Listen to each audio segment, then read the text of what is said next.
27 రోజులు చావు బతుకుల మధ్య ఋషి తెచ్చుకుంటానా? గారు ఋషి గారు దానికి సోనం వాంచోక్ గారు దీక్ష చేసినప్పుడు దాని వెనుక బ్యానర్ మీరు చూస్తే అందులో ఫస్ట్ డిమాండ్ ధర్మేంద్ర ప్రధాన్ గారు రాజీనామా చేయాలనేది. మీరు ఆ బ్యానర్ చూస్తే, నేను చెప్పేది కాదు, ఉమ్, ఆయన కూర్చున్న దీక్ష దగ్గర బ్యానర్ చూస్తే మీకు అర్థమవుతుంది అవును. వాట్ హాస్ హ్యాపెండ్ అనేది.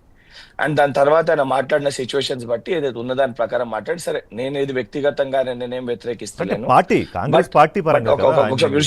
ఋషి గారు ఒక విషయం యా. మళ్ళీ చెప్తున్నాను, ఇది ఓన్లీ నీట్ పేపర్ లీకేజ్ గురించి కాదు. నేషనల్ పాలసీ కింద విద్యా వ్యవస్థని ప్రక్షాళన చేయాల్సిన అవసరం ఉందనే డిమాండ్ ఈ రోజు అందరికెళ్ళి వస్తుంది. ఇంకోటి, విద్యార్థులను ఎవరు కూడా ఒక విషయం మేడం, ఒక విషయం, ఇది ఎవరు కూడా ఉద్దేశపూర్వకంగా 2024లో జరిగినప్పుడే నిజంగా ఆ రోజు బాధ్యతతోటి ఇవన్నీ మీరు చేసింటే 2026లో ఈ పరిస్థితి వచ్చేది కాదు.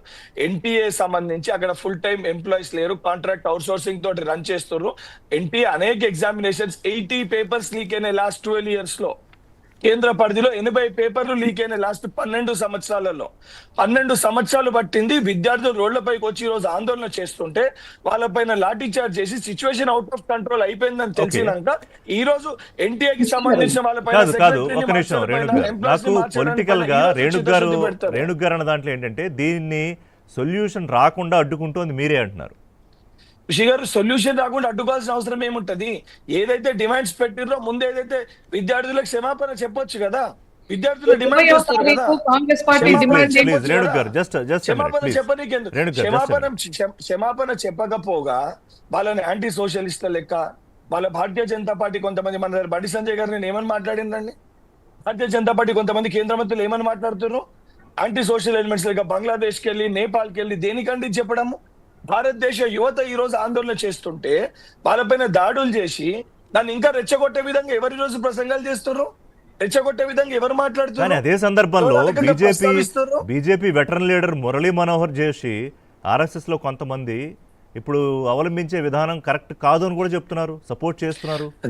ఋషి గారు, నేను అదే మీకు ఏం చెప్తున్నా, మీరేమన్నారు, వాళ్ళ పార్టీ స్టాండ్ క్రియాశీలకంగా ఉన్న కొంతమంది కేంద్ర మంత్రులు మాట్లాడిన మాటల గురించి నేను ప్రస్తావిస్తున్నా. ఆ రకంగా మరి మాట్లాడడం కరెక్ట్ కాదు అని చెప్పి వాళ్ళు చెప్పొచ్చు కదా.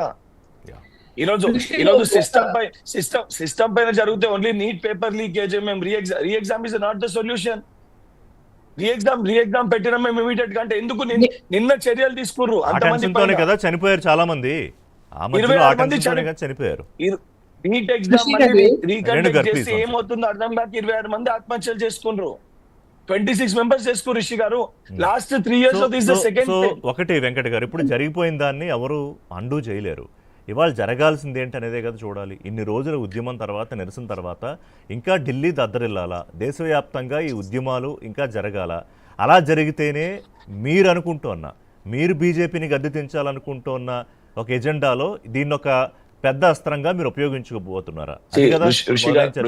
ఋషి గారు, as a leader of opposition విద్యార్థుల పైన లాఠీ చార్జ్ అయినాక రాహుల్ గాంధీ గారు దానిపైన డిస్కషన్ చేయాలని చెప్పి పార్లమెంట్ లో ఇన్ ప్రాపర్ ఫార్మాట్ అడగడం జరిగింది. స్పందించకపోవడం తోటే రాహుల్ గాంధీ గారు ధర్నా చేయాల్సిన పరిస్థితి ఏర్పడ్డది. నిజంగా పార్లమెంట్ లో చర్చించడానికి ఫస్ట్ కెళ్ళి కూడా ఈ ఇష్యూని పార్లమెంట్ లో రేజ్ చేసి మొదటి రోజుకెళ్ళి కూడా ఇష్యూ పైన మాట్లాడాలి, డిస్కషన్ చేయాలని చెప్పి రాహుల్ గాంధీ గారు మొదటికెళ్ళి కూడా డిమాండ్ చేస్తున్నారు.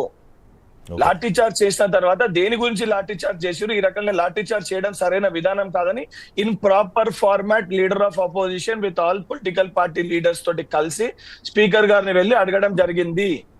ఒకవైపు ఎందుకు అనుమానాలంటే ఈ వచ్చిన ఈ ఫ్లేర్ అప్ అయిన దాన్ని ఆప్ తన ఖాతాలో వేసుకోవాలా? నో మేము వెనకబడిపోయాం, కాంగ్రెస్ రాహుల్ గాంధీ తన ఖాతాలో వేసేసుకుంటున్నారా?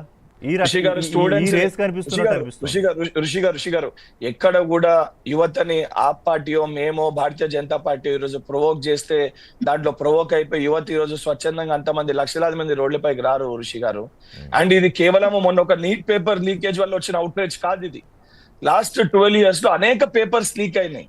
ఈ రోజు ఓన్లీ నీట్ స్టూడెంట్స్ ప్రొటెస్ట్ చేస్తలేరు ఋషి గారు. అంటే ఇప్పుడు ఇది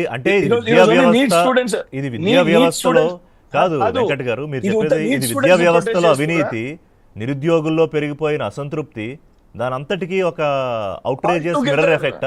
ఆల్ టుగెదర్ ఇది ఉద్యోగాలు ఇవ్వకపోవడము, లాస్ట్ 12 years లో రిక్రూట్మెంట్ ఏ రకంగా చేస్తున్నారో దానిపైన కానివ్వండి, విద్యా వ్యవస్థని మీరు ప్రక్షాళన చేయకపోవడము, అన్ని ఇష్యూస్ ఇన్వాల్వ్ అయ్యి ఆల్ టు పుట్ టుగెదర్ ఈ రోజు ఈ అవుట్ పేజ్ బయటకు సో వచ్చింది. యా ఫర్ దిస్ గారు ఓన్లీ ఒక చిన్న సొల్యూషన్ కంక్లూడ్, జస్ట్ 1 minute అండి. ఓకే ఇప్పుడు లాస్ట్ టైం లీక్ అయినప్పుడు దీన్ని ఈ విద్యా